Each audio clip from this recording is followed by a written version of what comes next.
It's that time of the year again. The skies open up, the monsoon rain hits, that smell of wet mud in the air. They call it petrichor, I think. It's beautiful, isn't it? Enjoying the cool breeze while our world class cities collapse all around us. Without fail, every year, all the time. What a wonderful season to be alive. If you live in any major city, whether you're on Bangalore's Outer Ring Road or the Western Express Highway in Mumbai or that lovely commute between Delhi and Gurgaon, you've probably experienced this joy of traveling in the rain, haven't you? The roads turn into rivers, you on your car or on your bike, praying the engine doesn't flood or you don't get stuck in a pothole the size of a small home. Or maybe you're just trying to walk, navigating a toxic obstacle course of floating garbage and open manholes, wondering if you're practicing for some extreme sport. Just getting home in one piece is an achievement. And what's our immediate collective response as educated tax-paying citizens? Empty outrage. In person and online. We tweet any official handles we can, all the way up to Prime Minister. We post Instagram stories with captions like, taxes like Europe, infra like Somalia. The politicians are doing nothing. The system is broken. But I want to stop you right there. Because today we are going to look in the mirror. We are going to step away from the noise and discuss an uncomfortable truth. Which is, the system is not broken. At least not in the way you think it is. The municipal corporations and the politicians are doing exactly what they were hired to do. And if you're an educated white-collar professional who migrated to a big city for work, you're unknowingly one of the reasons why this tends to happen so regularly. And let's not look at this as a blame game, but try to understand the underlying issue in an objective way. I'll start with the illusion of the taxpayer's right. We have this fundamental misunderstanding of how our democracy actually operates. We think that because we pay a massive chunk of our salary in taxes, the government is somehow contractually obligated to give us first world infrastructure. But unfortunately, that is not how things work. It doesn't matter which strata of society is paying the highest income tax. Elections are decided by who shows up to the polling booth. And a large part of the elite, educated urban class does not show up to the polling booth. And this isn't just my opinion or some anecdote I'm making up.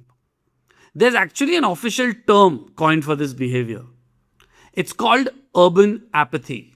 Across India, the voting numbers in urban areas are significantly lower than the ones in rural areas. In cities like Bangalore, where a decent chunk of the population are migrants, it hovers barely above 50%. It means half the city is not coming to vote. And more importantly, that half includes people who actually give a damn. People like you and me, the urban elite, privileged, educated, white collar. So when a politician campaigns in your ward, they are looking at the data. They know exactly who's registered to vote, and more importantly, they know what those voters want. Now let's look at the profile of a typical white collar urban migrant, especially someone in their 30s and above. The techie, the startup founder, the marketing executive, the HR head, whoever. You left your hometown and you moved to a metro city. You were seeking greener pastures, better opportunities, and a higher standard of living. You've been living here for 5, maybe 10 years. You rent a nice apartment, or maybe you even bought a house. You've built your entire life here. But where's your voter ID registered?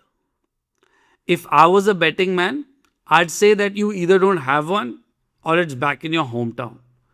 Some people may take the effort to vote where they live, but most don't.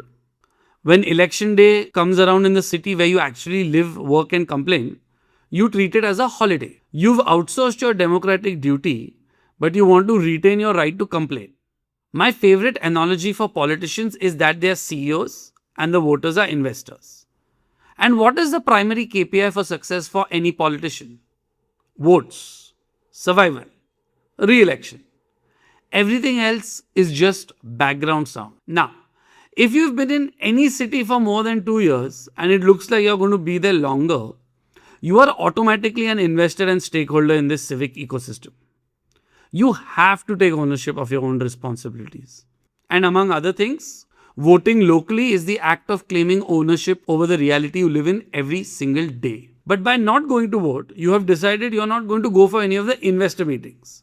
So when you complain about the CEO's poor performance, nobody is there to listen to you. You are willingly surrendering your power. You have no say. So why on earth would anyone care if your street is flooded? One of our biggest problems is that we treat our mega cities like hotel rooms. We check in, we expect the AC to work, the Wi-Fi to be fast, and if something is broken, we yell at the manager. And the truth is that we do consider ourselves to be guests in the cities, just passing through, no matter how long we've been here. And in this case, the worst part is that we don't even know who the manager is. So we are not just guests, we are bad guests. If we were to look at this from Maslow's hierarchy, the urban migrant sits at the top of the pyramid. You want smooth roads, better law and order, pollution control, and all the other first world infrastructure. But the local working class demographic, the ones who actually show up to vote every election, are often voting for the bottom of the pyramid. Subsidized food, basic water supply, direct cash transfers, freebies. They aren't high up on the pyramid to care about things outside their survival. It's not their fault. It's just what it is. And this isn't some theory. It's a mathematical fact. When massive economic hubs like Surat were analyzed, they found out that urban constituencies had a voter turnout 25% lower than rural constituencies in the exact same region. The bottom of the pyramid is outvoting the top by a massive margin. And this is across the country, not a localized or regional problem. Now the politician looks at the voting pool. They see that the top of the pyramid has opted out entirely. So what becomes their agenda? Handouts and short-term appeasement. Because that is what the actual voting base demands. So you cannot complain that development wasn't on the ballot when the people who want development refuse to step into the voting booth. It's a hell of our own creation. Now, I don't want to be the guy who's just blaming people for larger problems. I know why we do this. There is massive friction to changing your voting address. For many of us, our hometown is tied to our identity. Changing that address on your voter ID feels like closing out a phase of your life. It feels like admitting you're never going back. It's tough to do. I understand that. But in a hard country, hard things need to be done. There's also the outsider syndrome. You feel like you don't speak the local language fluently. You feel like the politics are too complex, too deeply rooted in a history that you don't understand. And you don't want to get into that. And then, of course, there's the greatest Indian excuse of all. The bureaucracy. Oh, the government offices are a nightmare. It's so much paperwork. What difference is it going to make? One vote doesn't change anything anyway. And the problem is that there's a critical mass of people who think like this. This mindset is exactly why we get stuck in a cycle of outrage instead of steady, systematic evolution.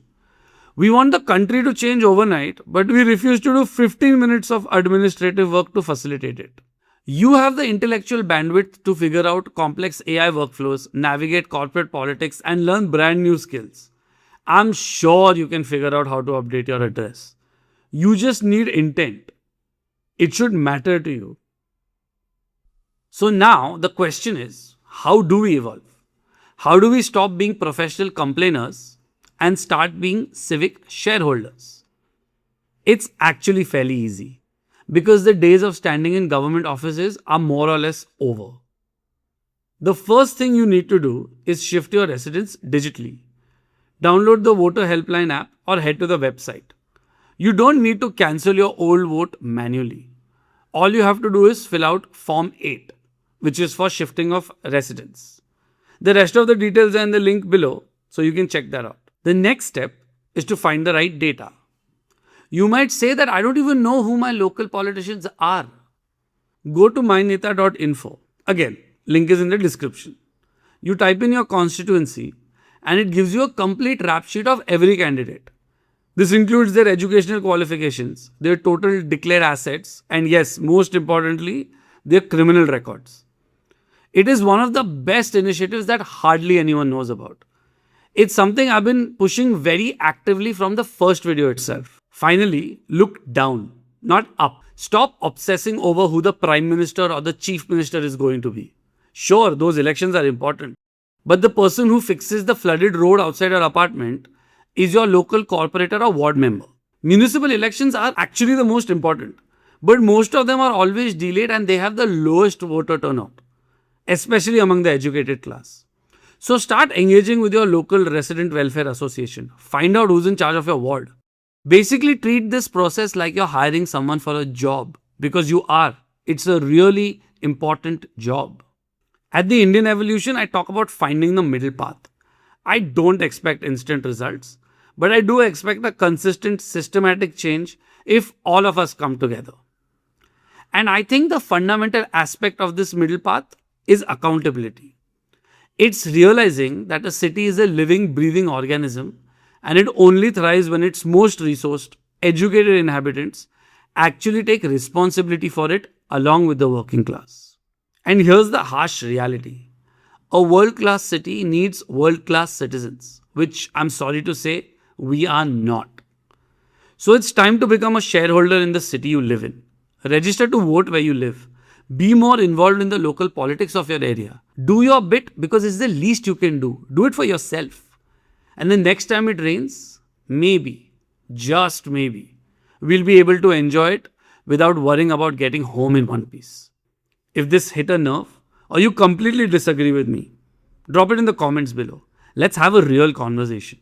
And like, share, subscribe and all that. I'll see you in the next one. Stay with me.